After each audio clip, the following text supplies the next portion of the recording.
asked me for a divorce. With our daughter's unwavering support, this silver-hair man directly turned away from me and married his first love. Their wedding photos, brimming with happiness, became a viral sensation. When they posted them online, the whole internet world was captivated by their love story. And that was when I walked into their wedding banquet. He staggered toward me, his steps unsteady, yet his grip on his first love's hand remained firm. His voice trembled as he said, "Cynthia, don't ruin my wedding. Let's part on good terms." I smiled. "I'm not here to cause trouble. I'm here to give you both a grand gift." Not long ago, my husband Albert suddenly asked for a divorce. I was stunned. He was 70 years old. What could have possibly made him think this way? Albert didn't bother sugarcoating it. "Kristen's husband passed away. She needs me now. I want to spend the rest of my life with her." My first reaction was shock and heartbreak. But then, almost instinctively, I started questioning myself. Had I done something wrong? Was this just another one of his tantrums? Surely this old man was just being difficult again. Otherwise, how could he come up with something so outrageous? But no matter what I said or did, his mind was made up. He was determined to leave me. It all happened so suddenly, so quickly. Just 2 weeks ago, he was still sitting at home, glasses perched on his nose, reading the newspaper while waiting for me to bring him his meal. And now he was someone else's husband. I swept my gaze calmly across the room. The venue was packed. Albert's students, old friends, and Kristen's devoted readers and admirers filled the space. Among them, someone stood clutching a large bouquet of fresh flowers, preparing to present them to the happy couple. That someone was my daughter, Lisa. The moment she spotted me, she hurriedly shoved the bouquet into the hands of the person next to her and pushed through the crowd to reach us. Her voice carried a trace of frustration as she said, "Mom, what are you doing here?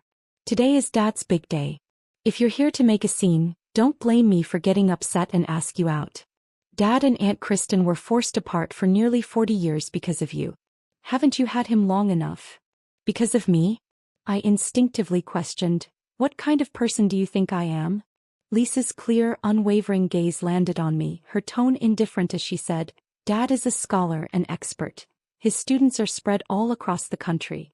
He's a man of influence. And you're nothing more than an uneducated housewife." Kristen gently tugged at Lisa's hand. "You shouldn't talk to your mother like that," she said. "A housewife who raised you and cared for your father all these years. She's had a hard life too." Lisa's expression softened slightly at Kristen's words. With a sigh, she muttered, "Sure, Kristen, if you say so." Then she turned back to me, still impatient but noticeably more restrained. "Mom, you shouldn't be here. This is Dad and Aunt Kristen's wedding. You don't belong here." She was eager to get rid of me, shutting me out before I could even get a word in. The next thing I knew, I was being ushered out of the hotel's grand entrance. As if worried I might turn around and come back, Lisa quickly added, "Mom, Barry will be getting out of school soon and there's no one home. Why don't you pick him up and take him to the playground?" The mention of my grandson, sweet little Barry, made me pause. I took a deep breath, forcing down the simmering rage inside me. For now, I would let it go. I turned around, exhaling deeply, and decided to go pick up Barry. Just then, a group of young people came rushing toward the hotel. In their haste, they accidentally knocked me over. One of them quickly helped me up, apologizing breathlessly. "Sorry, ma'am, we're in a hurry for the wedding." From a few steps ahead, his companion called out impatiently, waving excitedly. "Hurry up. Professor Albert and Ms. Kristen's wedding has already started. Stop wasting time talking to that lady. We're already late." I watched as they disappeared inside, their energy buzzing with excitement. The dazzling glow of the crystal chandeliers inside the wedding hall made my head spin. On the massive projection screen, their wedding photo shone brilliantly, the hashtag love knows no fear emblazoned beneath it. It felt like a slap to the face. I let out a bitter chuckle. In everyone's eyes, I was never a match for Albert. I was never good enough. But once upon a time, I was the one who should have had the chance to go to school. My father had taken every last penny of our savings and paid for the tuition of his best friend's orphan son, Albert. And to make that happen, I was forced to drop out. That night, I overheard my mother crying, trying to suppress her sobs as she told my father, "You should have let Cynthia go to college. If you don't, she'll end up just like me." My father only responded by silently puffing on his cigarette. But I hadn't been angry. Not even then. Instead, I had been happy for Albert. I had rushed to him, bursting with excitement, and said, "You can go to school now. And when you come home, you can teach me everything you learn in college, okay?" The first time Albert left for school, he kept looking back with every few steps as if burdened with guilt. But I had only found him annoyingly hesitant. Back in the countryside, I worked even harder alongside my parents, hoping that by autumn, we could sell more produce so I could buy Albert a gift. That winter, Albert had once held my hand and made a promise. "Cynthia, don't worry. Once I graduate and land a good job, I'll bring you to live with me. We'll have a good life together." But now he looked down on me for my lack of education, saying we had nothing in common. More than once he had told me, "Cynthia, why don't you read a book when you have time? Learn something. Otherwise, I'll be embarrassed to admit to my students that my wife is really lack of education and not knowing well." Every time he said that, I couldn't help but think, at my age with a household full of responsibilities, where was I supposed to find the time to sit and read? And whenever I refused, he would grow impatient, toss his newspaper aside and walk out the door, muttering Kristen's name as he went. "I'm going over to Kristen's for tea. Maybe I'll play a round of chess with Frank while I'm there." Now I finally understood. It was never about playing chess with Kristen's husband, Frank. It was about seeing the woman he had always considered his perfect wife. Lost in thought, I stopped in my tracks and looked up. I had already arrived at the kindergarten. The playground was empty, all the other children had been picked up. Through the classroom window I saw Barry still inside. His teacher let out a relieved sigh upon seeing me. I couldn't get in touch with Barry's mom. "I'm so glad you came. Barry, your grandma's here to pick you up." I quickly took Barry's small hand, thanked the teacher, and led him outside toward the bus stop. Barry tilted his head up at me, his voice sweet and expectant. "Grandma, where are we going?" I smiled. "How about the playground?" His little mouth immediately formed a pout. "I don't want to go. I want to go to Grandpa's wedding." I was stunned. Even Barry knew about their wedding? How exactly had they explained it to a child? Did they tell him that his 70-year-old grandfather still couldn't let go of his first love, so he had decided to turn back and reunite with her after all these years? My mind was a tangled mess, but Barry tugged at my hand, swinging it back and forth. "Grandma, please take me. Pretty please." His bright eyes were filled with anticipation. "I heard my new grandma is Kristen. A lot of my classmates really like her. Now I can tell everyone that my grandma is a famous writer. Maybe then they'll stop making fun of me." I crouched down, taking his little backpack from his shoulders, and gave him a gentle smile. At that moment I made up my mind. "All right," I said. "Let's go to your grandpa's wedding." On the way, Barry kept chattering, his little voice filled with questions. "Grandma, does this mean you won't live with us anymore?" He paused, then added, "The other day I heard Mom and Grandpa talking about sending you back to the countryside."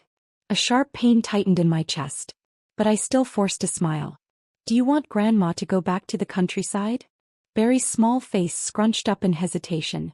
After a moment of deep thought, he said, "If you leave, I won't get to eat your chocolate cake anymore. But, if people find out my new grandma is Kristen, they'll be so jealous of me." He kept mumbling to himself, weighing the pros and cons of his little dilemma, completely absorbed in his own thoughts. I couldn't help but chuckle, both amused and exasperated. At least Barry was honest about his feelings. Unlike his mother and grandfather, who hid behind their masks of righteousness. One was chasing after his so-called true love, while the other wanted a stepmother to boost her social standing. And yet they both placed the blame squarely on me. "This is all your fault. If you had just educated yourself more, we wouldn't have ended up like this." Albert's words before he walked out of our home for the last time still echoed in my mind. Lisa wholeheartedly agreed with him. "Mom, don't take it too hard. Dad and Aunt Kristen are a perfect match. And let's be honest, you're just a housewife. You've had so many good years with Dad. Shouldn't you be grateful?" Now even a child understood that they wanted me gone. Instead I screamed, "Dad, if you knew that the son you sacrificed so much for turned out to be an ungrateful man, would you regret it?" I still remembered the day Albert proposed to me after graduating from college. I had been hesitant, nervous. "You're brilliant, with a bright future ahead of you. How could I possibly be good enough for you? Don't marry me just because you feel indebted to my father.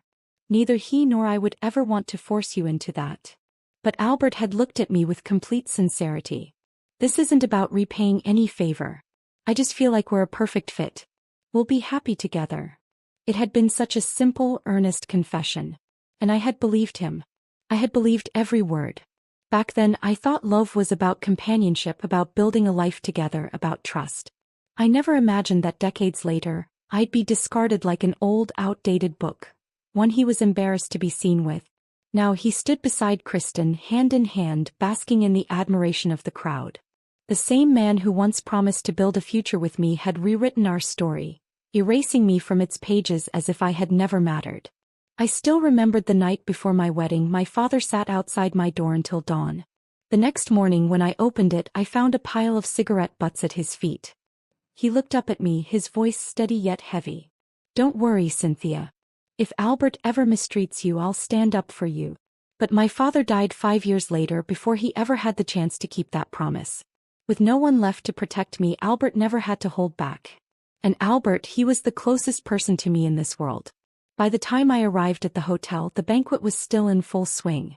Albert and Kristen, glowing as newlyweds, stood at the center of the room, receiving blessings from their guests. Barry, the moment he spotted Albert, ran toward him with uncontainable excitement. "Grandpa, you look so handsome today." His childish voice rang through the hall, drawing a wave of laughter from the guests. Even Barry knew this was a joyful occasion. But no one in that room knew that the suit Albert was wearing, the one that made him look so dignified and polished, was sewn by my own hands. No one knew that inside the cuff, there was a single stray thread of blue stitching, stitched by me. He had once called it his lucky charm.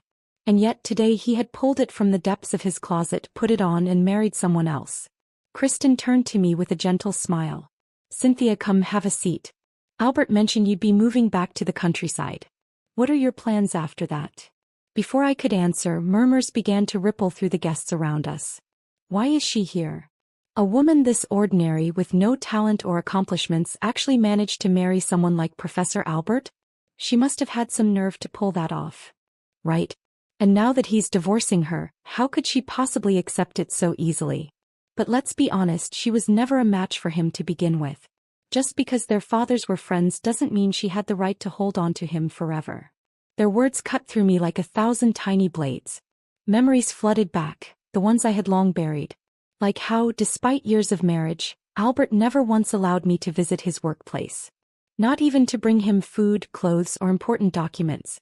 Whenever I had no choice but to drop something off, he insisted I leave it with the security guard, claiming I was just the housekeeper. Or the time I had timidly asked him to recommend some books for me. His response had been cold and dismissive. "Do you even have the ability to read them?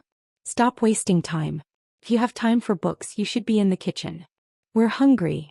To him, I was never worthy of knowledge. Because if I learned to read, if I broadened my mind, he wouldn't have an excuse to belittle me anymore. And without that excuse, how could he justify leaving me? How could he justify running back to his precious first love? "Mom, what are you zoning out for? Everyone's watching." Lisa's voice snapped me out of my thoughts. She let out an exasperated sigh. "Just leave already. Here, take $100, grab a cab and go home. Don't make a scene. I'll come back after the wedding and have dinner with you, okay?" She pulled out the cash, ready to shove it into my hand. For years, I had been nothing but a housewife with no income of my own. And yet, they meticulously controlled every penny of my allowance, making sure I never had enough to save anything for myself. Every expense had to be accounted for. Even when I fell ill, I had to request money for a doctor's visit. But now she was eager to throw cash at me, desperate to make me leave. How ironic. I stared at the bills in her hand and refused to take them. Lisa hesitated, confused by my reaction. "Is it not enough?" she asked. "Fine. 300. No, 500. Will that do?" Before she could finish, I slapped her across the face. The crisp sound echoed through the hall. Lisa froze, too stunned to react. The entire room went silent as curious onlookers craned their necks to watch the spectacle unfold. I looked her dead in the eyes. "Who do you think you're talking to?" My voice was cold. "You're bribing your own mother to leave, just so your father can marry his mistress in peace? You're just as ungrateful as he is." Lisa stood there, stunned, her cheek burning red. Albert and Kristen quickly stepped in, trying to smooth over the tension. Albert sighed, his tone heavy with forced patience. Cynthia, calm down. This is my wedding. He paused before adding, fine. I admit your father helped me. Without him I wouldn't have gone to college. Hell, I might have starved to death. But I've repaid that debt over the years. I never mistreated you. Kristen chimed in, her voice gentle as if trying to pacify me. I know this must be hard for you, Cynthia. But I'm not trying to erase the past. I accept that you and Albert had a long history together. Albert turned back to me, his expression weary. So why are you still clinging to the past? Why can't you just let go? I let out a short, cold laugh. Half of what you said is true, I said evenly. You didn't mistreat me. After all, I didn't starve to death under your roof. But while you were off securing research grants, most of that money went straight to Kristen and her family. Murmurs rippled through the crowd. I continued, my voice unwavering.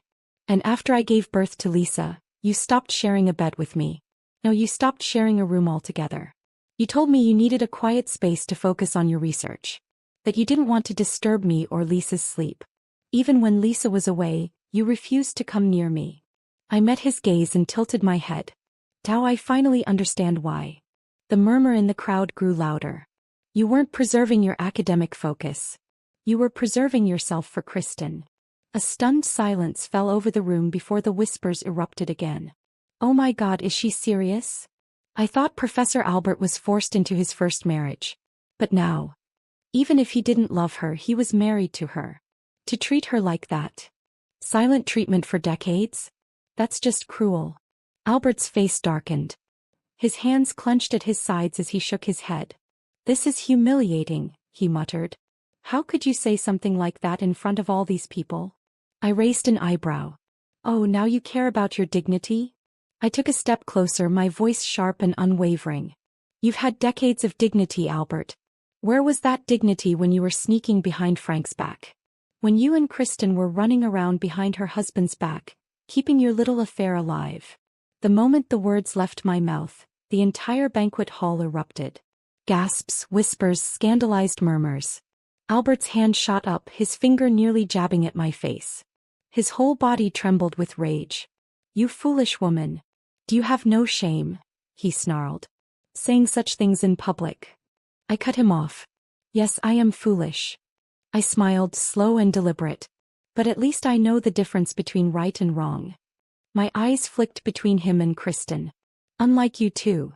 Albert was practically shaking now, his face red with fury. And for the first time in years I felt light. Decades ago, on a quiet evening, my father brought home a boy. He told us that the child was the son of a dear friend. A friend who had once saved his life.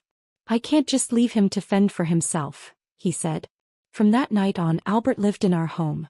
My mother was a simple and kind-hearted woman, never one to question my father's decisions. She only knew how to follow his lead. But our small town was filled with gossipers and rumors spread like wildfire. Are you sure that boy isn't your husband's bastard child? Maybe you're raising the child of his mistress. Whenever my mother heard these whispers, she would storm to the door, hands on her hips, ready to fight anyone who dared to spread such filth. Which one of you cowards is running your mouth? My man is nothing like that. Go home and watch over your husbands before they start cheating. She was fierce and unrelenting. But the moment she turned back to Albert, her expression softened. She would smile and say, "Don't worry, sweetheart. As long as I'm here, no one will dare bully you." And I, just like my mother, fought tooth and nail for Albert. Anyone who so much as mentioned his name in a bad light would find themselves at the mercy of my fists. Even the biggest boys in town knew not to cross me. Say one more word about Albert and I'll smash your skull in with a rock. Back then, I never imagined that one day things would end like this.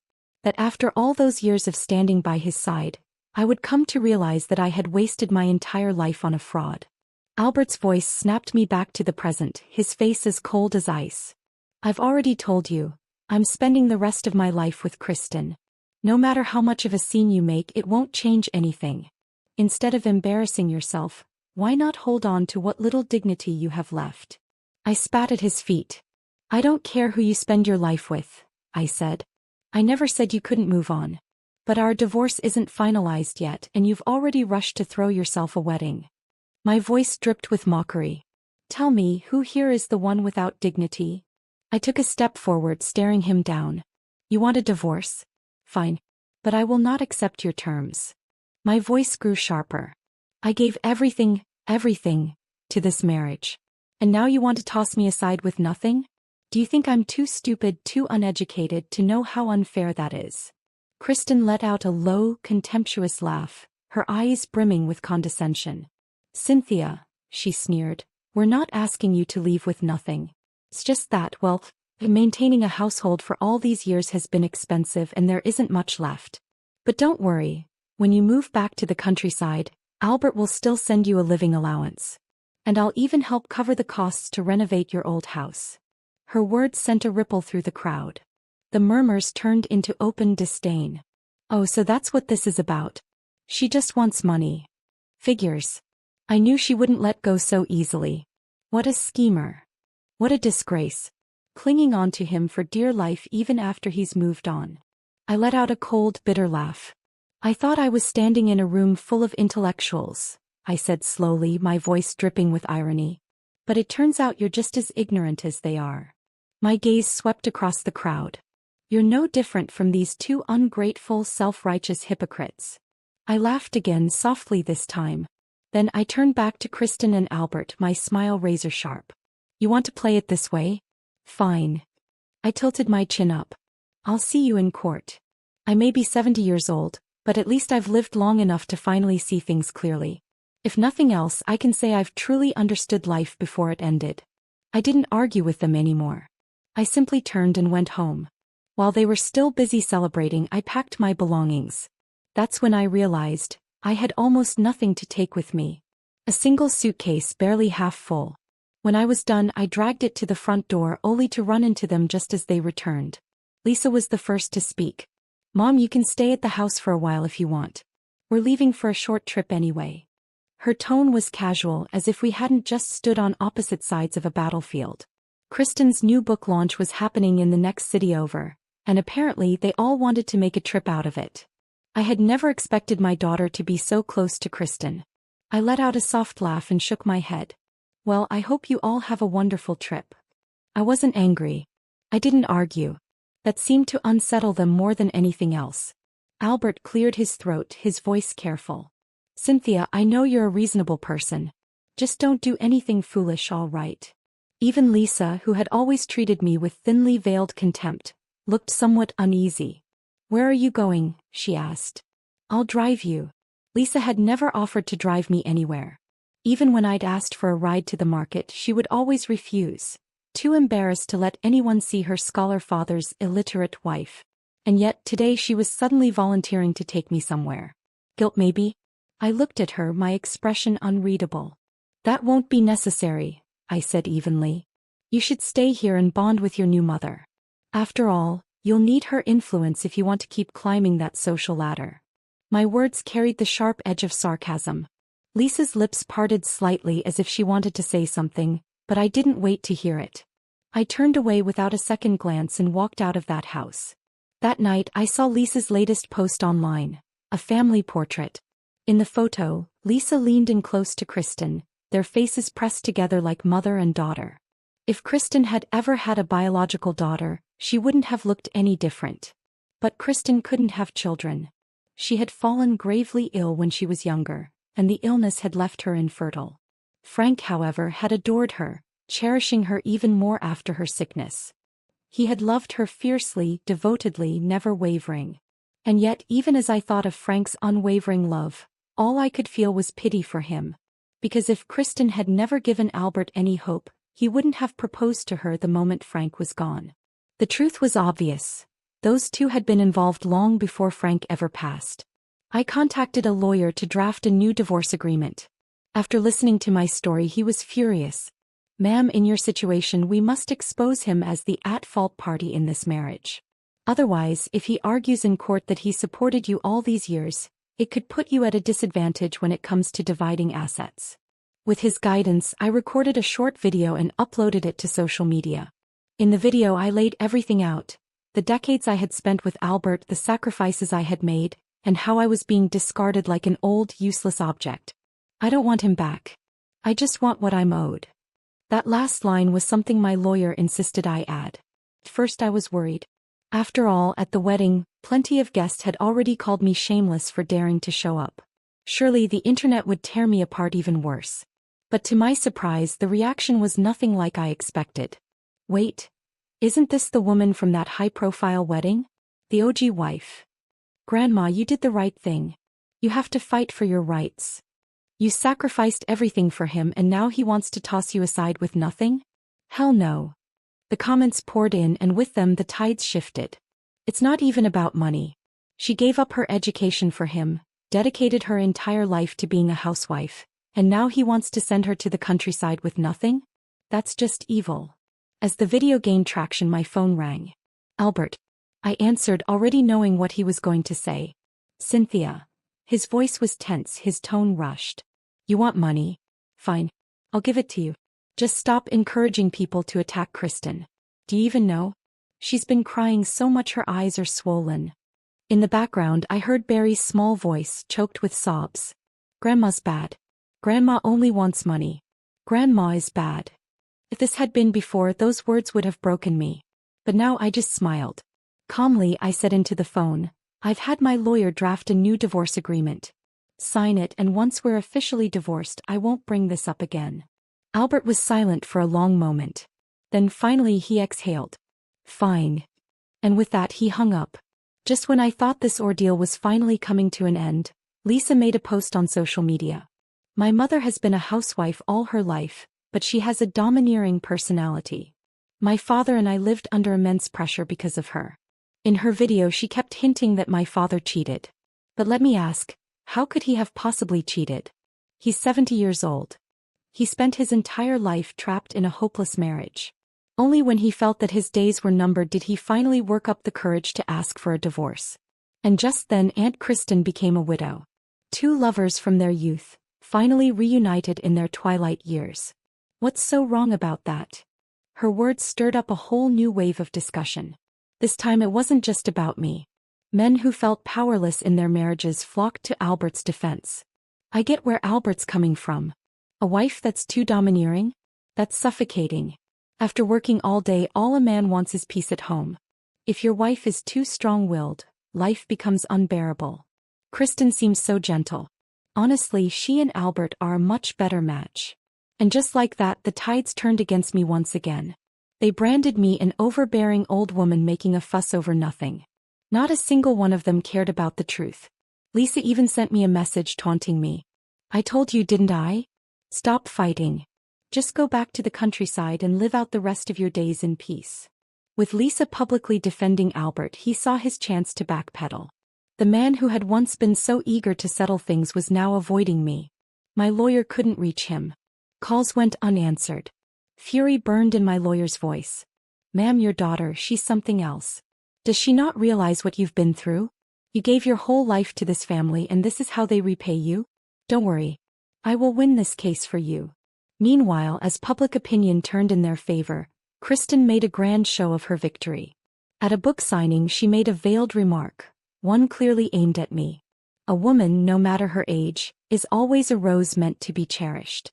And if she isn't loved, well, perhaps she was never a rose worth loving to begin with. The crowd applauded her poetic sentiment, oblivious to the venom laced within it. I let out a cold laugh. She really thought she had won. Just when everyone thought I was bound to lose this battle, I found someone willing to testify on my behalf. Frank's nephew, Patrick.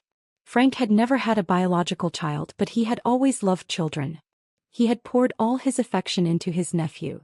And in the end, when he took his final breath, Kristen wasn't even by his side. She had been away and Patrick had been the one to stay by his bedside to send him off. Patrick recorded a video for me. Hello everyone. My name is Patrick Wilson. I am in name Kristen's nephew, but in reality my uncle was Frank Wilson, Kristen's husband. Or should I say ex-husband now, since she wasted no time marrying someone else after his death. Since I was young I've had a passion for photography. My uncle supported my hobby, he even bought me my very first camera. And with that camera I captured something I wished I had never seen. Kristen. With other men. For years I struggled with what to do. Should I tell my uncle? Should I break his heart? But before I could decide, he was gone. And I can't help but wonder, was Kristen to blame?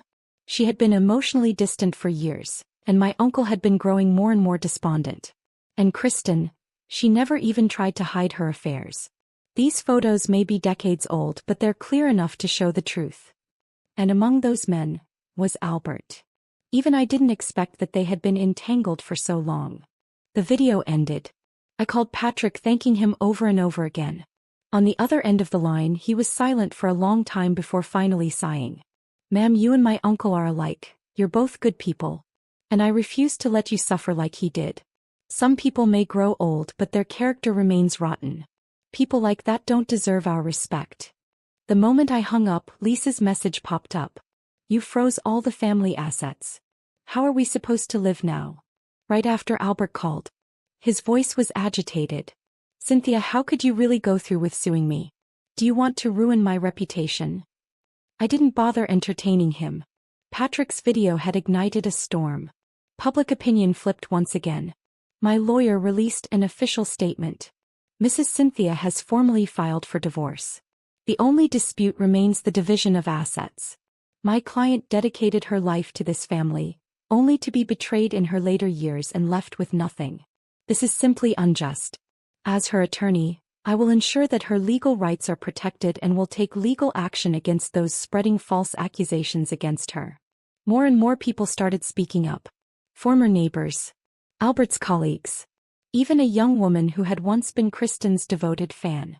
I used to admire Kristen so much. But after learning the truth, I can't believe I ever saw her as an inspiration.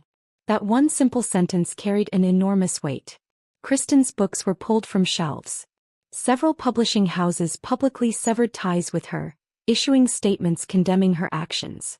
Integrity matters as much as talent. We value literature, but we value morality just as much. Both are indispensable.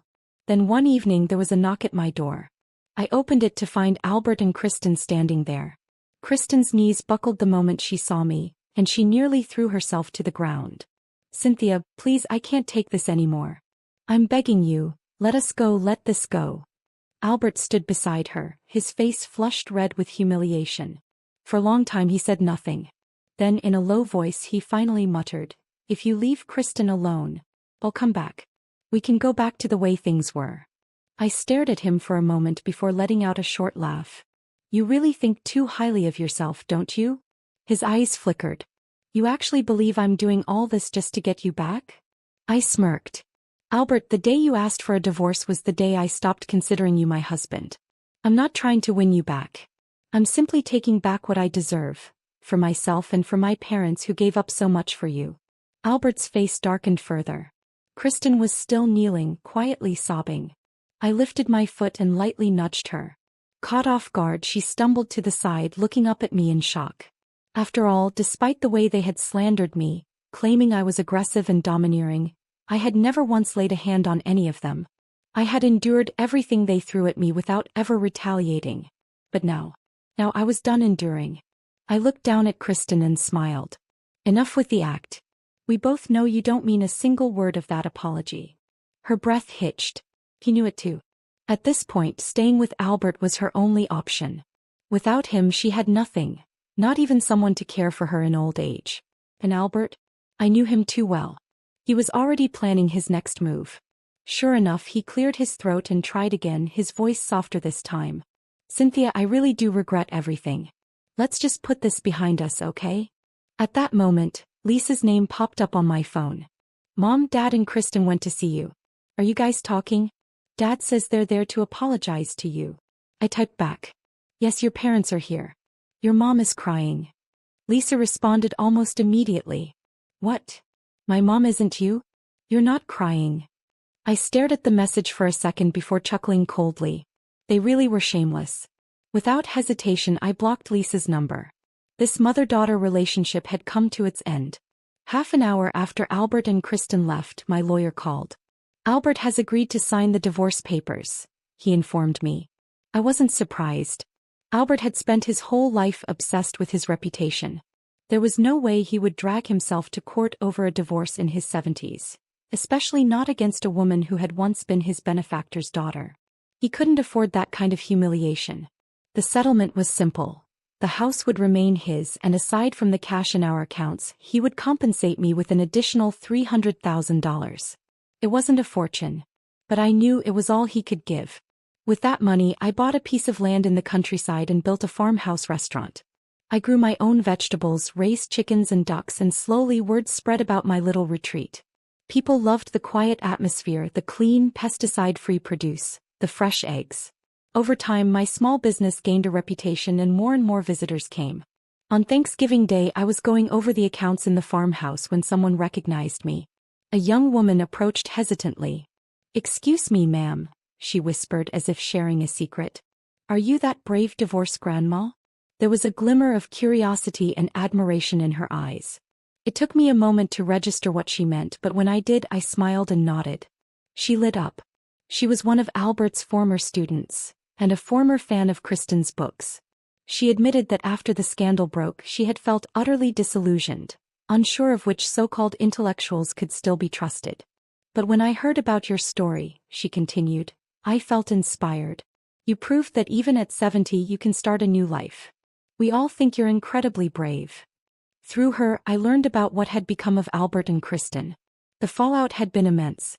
The scandal hadn't just faded, it had left a permanent stain. Albert, who had been working at his old university under a special contract after retirement, was terminated without ceremony. The school quietly removed his portrait from their walls, erasing his legacy. Kristen's books were all pulled from shelves.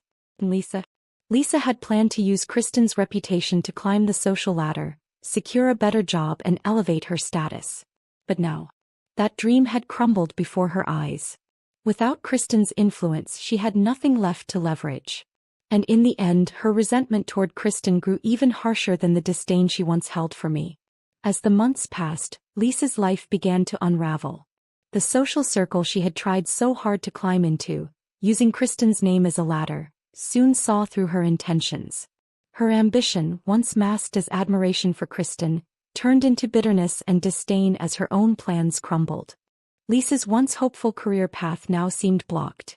The scandals surrounding her family only made her more of an outcast. Attempts to land a new job were met with cold rejections. And with her strained relationship with both Kristen and Albert, her status continued to dwindle. The higher she aimed, the further she fell. One evening, Lisa called me, her voice tense, the words barely more than a whisper. "Mom, I messed up. I've lost everything." I didn't answer right away. There was no satisfaction in hearing her confess, only a quiet recognition that she had finally faced the consequences of her choices. "I told you," I replied softly, "you can't climb on the backs of others to get ahead. What you wanted was to take from others, but in the end, it's only left you with nothing." She didn't respond, the silence on the other end thick with regret. I knew there was nothing more I could say to her. She had to face the consequences of her own actions now. As for me, life had begun to feel more like I had imagined in my youth. The quiet, peaceful days in my countryside retreat were a far cry from the suffocating years I had spent chasing approval and acceptance from people who never truly valued me. I had built a life that was mine, free from manipulation, from betrayal, from the weight of unspoken expectations. I spent my days growing the farm, experimenting with new recipes for the restaurant, and occasionally meeting other women who, like me, had reinvented themselves later in life. The satisfaction of seeing my hard work flourish was more fulfilling than any status or recognition I'd ever sought. I realized that happiness wasn't about proving others wrong or seeking revenge. It was about creating a space where I could truly be myself. Looking back, I had paid a steep price for the lessons I'd learned. But I'd never felt more at peace with who I was and the life I'd built. As I stood on the porch one evening watching the sun dip behind the hills, I knew that this was the start of something better.